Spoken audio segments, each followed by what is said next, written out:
Good evening, and thank you for listening to the podcast. I appreciate your time. You are Trapped in History with me, your host, as usual, Robbie Malcomson.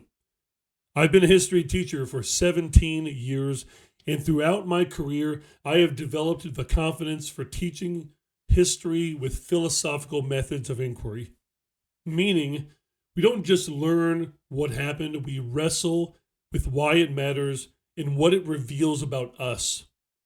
My friends, whether we like it or not, we are trapped in history. So let's get comfortable with being uncomfortable. Let's confront it, question it, and embrace it. Not just for ourselves, but for our families, communities, and future generations.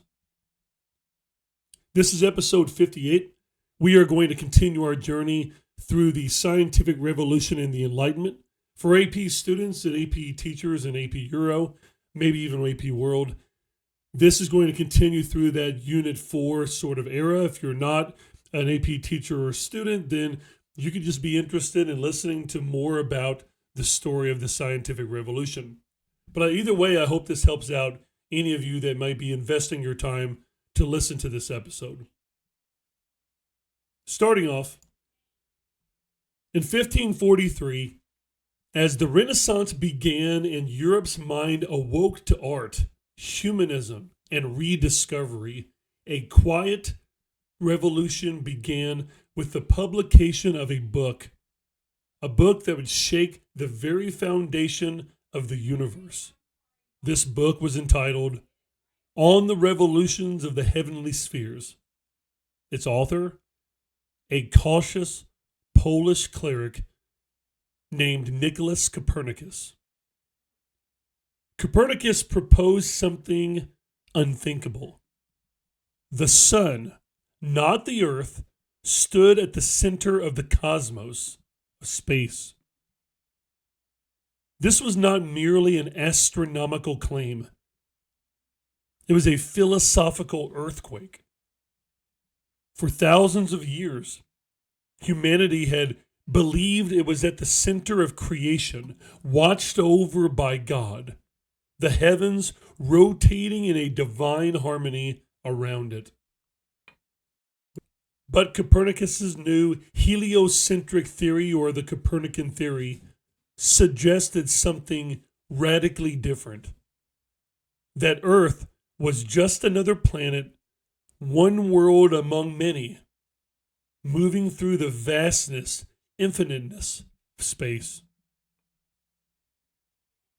To truly understand the magnitude of Copernicus's idea, one must remember what it replaced. The famous and traditional geocentric model, geo as in earth-centered, was rooted in Greek philosophers such as Aristotle and Ptolemy.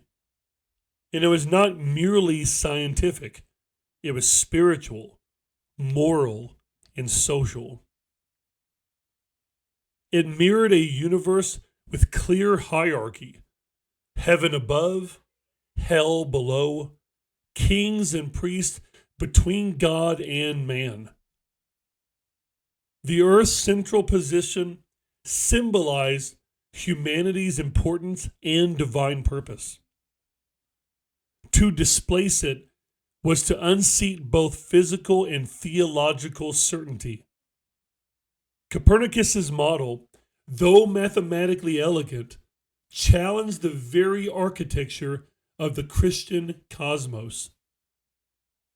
He did not intend rebellion.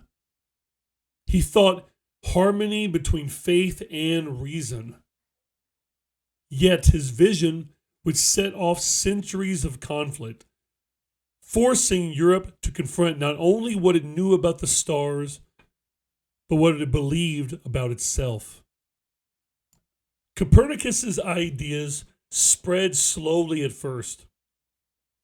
Many scholars dismissed them as mathematical curiosities rather than literal truth.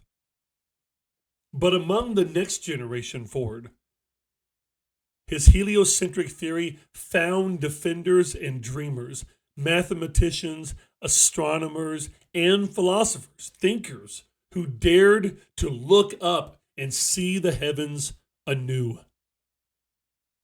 The real revolution was not just in observation, but in imagination. To conceive of a moving earth required courage, creativity, and humility. The world had always looked fixed and solid. To believe it moved was to trust reason over sight, calculation over comfort. Another great example of looks can be deceiving. In that act, humanity began its long emancipation from the tyranny of appearances. Now, my friends, I want to make it clear, let's not assume that our ancestors were dumb or stupid. These people were trying to make sense of the world they were in with what technology they had. It makes complete sense, and with their logic, that you would believe for a very long time, with what you have, that the earth would be seemingly at the center of the universe. And why religiously, spiritually, politically, socially, maybe even economically, it is also affected by that structure over many centuries. The Catholic Church's initial reaction was not immediate negative condemnation. Many theologians, including members of the new Jesuit order created during the Counter-Reformation, sought to reconcile new science with Scripture. Jesuit priests experimented and improved astronomical tables and even embraced the use of telescopes. They saw scientific inquiry, questioning, as a way to glorify God's creation through understanding. Yet, tension still simmered beneath the surface. Scripture spoke of the sun standing still, so to speak, for Joshua. Copernicus said it never moved. Could both be true? For devout men like Cardinal Robert Bellarmine, this was not mere intellectual puzzle. It was a threat to the authority of revelation. And in 1615, Cardinal Bellarmine warned that the heliocentric theory might harm the holy faith if accepted as literal truth without proof. The Church, still scarred by the Reformation, the after effects of the bubonic plague and the damage to their prestige, the sale of indulgences, the struggle over influence politically with absolute monarchies and the divine right of kings and the dichotomy that went with that. The Catholic Church throughout this school year, throughout this content, has taken quite the beating with its reputation and its influence. Nonetheless, the Church was wary of yet another challenge to its authority. When Galileo turned his telescope skyward in 1609, before Cardinal Bellarmine wrote what he did, he saw what no human eyes had ever seen before. The moons of Jupiter, the phases of Venus, even the craters of the moon. The heavens were not perfect spheres of divine light.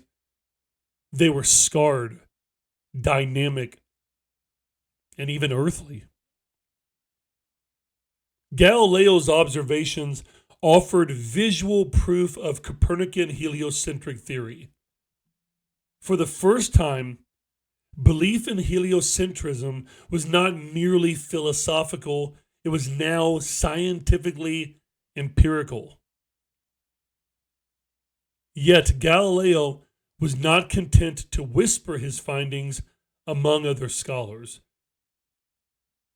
He wrote in Italian so the public could read and imagine a new cosmos. In doing so, he turned astronomy into revolution and himself into its lightning rod. Galileo's discoveries won him admirers and enemies alike. His insistence on interpreting Scripture in light of science alarmed church leaders, especially as the Counter-Reformation sought to restore Catholic orthodoxy and reputation and prestige and respect. Famously, Pope Urban VIII, once a friend and supporter of Galileo, turned against him, feeling personally mocked in Galileo's famous Dialogue Concerning the Two Chief World Systems, published or made in 1632. The book's central character, the protagonist, appeared to parrot the Pope's earlier arguments for geocentrism, making the Pope look foolish. Enraged, Pope Urban VIII ordered Galileo before the famous Roman Inquisition for a trial. And in 1633, a year later, Galileo, like Martin Luther, stood trial for a vehement suspicion of heresy. The trial was as much about obedience as it was about truth. Under pressure, Galileo recanted, he took back what he stated about the heliocentric theory, murmuring the famous words, "And yet it moves." He was famously placed under house arrest for the remainder of his life, and his books were banned, his name whispered like a cautionary tale. Yet, the Roman Inquisition could not silence the telescope, the device that Galileo had used to find empirical truth. The stars still moved without Galileo's interpretations. The evidence could not be unseen. Galileo's confinement under house arrest became symbolic. A man imprisoned by the old world of tradition, even as his ideas liberated a new world. The voice of Cardinal Bellarmine echoes throughout this story. In his 1615 letter to Paolo Antonio Foscarini, he admitted that if true, demonstration was provided of heliocentrism, Scripture would then need to be reinterpreted. But he could not accept such proof yet. His letter captures the church's intellectual crisis. It was not purely anti-science, but bound by its own methods of certainty. Bellarmine's cautious skepticism, a refusal to believe without, quote, solid arguments, ironically mirrored the very spirit of inquiry and questioning that science demanded. Yet his warning that heliocentrism could, quote, make Scripture false, revealed the deeper fear that reason might unseat and challenge revelation. The struggle was not only for truth, but for control over who defined it. While Galileo faced judgment in Italy, Johannes Kepler in the German lands quietly solved the mathematical riddle Copernicus could not. Through years of tireless calculation, Kepler discovered that planets moved in ellipses, or ovals, not perfect round circles. A subtle but a revolutionary shift that brought theory in line with observation. Kepler's laws of planetary motion revealed a universe governed by precision, not spiritual mysticism and superstition. Kepler saw divine order in mathematics, proof that God's creation was rational, not just some arbitrary creation. Again, another example of a scientist trying to bridge that gap between God and religion and with science. In Kepler's hands, faith and science were not enemies, but they were collaborators meant to work together, each revealing different aspects of the same cosmic truth. Over in England, Francis Bacon offered a new philosophy of knowledge itself. Rejecting speculation and dogma, Bacon called for systematic observation and experimentation, as we know as the scientific method. Knowledge, he argued, must be built brick by brick through evidence.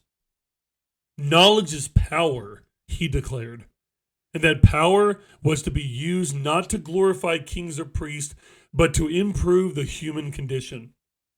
Bacon's insistence on method transformed science into a hobby of geniuses, into a discipline of reason. He gave humanity a new tool, a way to wrestle with the unknown, and not through faith alone, but through proof. René Descartes, a French philosopher and mathematician, approached the crisis of knowledge from another angle.